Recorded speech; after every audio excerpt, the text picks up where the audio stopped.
राधे राधे दोस्तों, आज हम सुनेंगे पीपल पथवारी की कहानी। एक गुजरी थी। उसने अपनी बहू से कहा कि तू दूध दही बेच कर आ। तो वह दूध दही बेचने गई। कार्तिक का महीना आया। वहां पर सब औरतें पीपल सींचने आती थी, तो वह भी बैठ गई और औरतों से पूछने लगी कि तुम क्या कर रही हो। तो औरतें बोली कि हम तो पीपल पथवारी सींच रही है। तो उसने पूछा, इससे क्या होता है? औरतों ने जवाब दिया कि इसके करने से अन्न धन मिलता है, वर्षों का बिछड़ा हुआ पति मिलता है।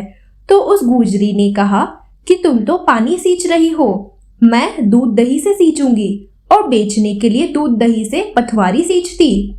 उसकी सास रोज कहती कि तू दूध दही बेचकर पैसा ला कर दे।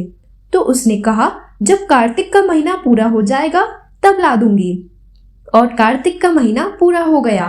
पूनम के दिन गुजरी की बहू पीपल पथवारी के पास धरना देकर बैठ गई। पीपल पथवारी ने पूछा कि तू यहाँ क्यों बैठी है? उसने कहा, मेरी सास दूध दही के पैसे मांगेगी। तो पीपल पथवारी ने कहा, मेरे पास पैसे नहीं है, ये भाटे डंडे पान पत्ते पड़े हैं, वह ले जा और कमरे में रख देना। जब सास ने पूछा, पैसे लाई है? तो गुजरी ने कहा, मैंने पैसे कमरे में रखे हैं। तब सास ने कमरे को खोलकर देखा तो सास देखती रह गई। उसमें हीरे मोती जगमगा रहे हैं, पत्तों का धन हो गया। सास बोली कि बहू, इतना पैसा कहाँ से लाई? तो बहू ने आकर देखा कि बहुत धन पड़ा है। तब गुजरी ने बहू से कहा, सासू जी, मैंने तो एक महीना दूध दही से पीपल पथवारी सींची और मैंने उससे धन मांगा था। तो उसने मुझे भाटे डंडे पत्ते दिए थे, जो मैंने कमरे में रख दिए थे, और वह हीरे मोती हो गए। तब सासू जी ने कहा कि अब की बार मैं भी पटवारी सींचूंगी। सासू दूध दही तो बेच कर आती और हांडी धोकर पीपल पटवारी में सींच आती और बहू से कहती, तो मेरे से पैसे मांग। तो बहू ने कहा कि कभी बहू ने सास से हिसाब मांगा है? सासू जी महीने के आखिर में पीपल पथवारी पर जाकर धरना देकर बैठ गई।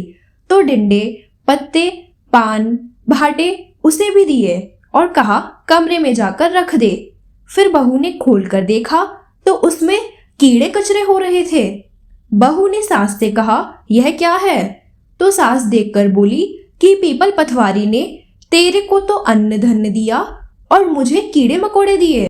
तब पीपल पथवारी बोली कि बहू तो निस्वार्थ होकर सींचती थी और सासू जी धन की भूख से सींचती थी, इसीलिए कीड़े मकोड़े हुए।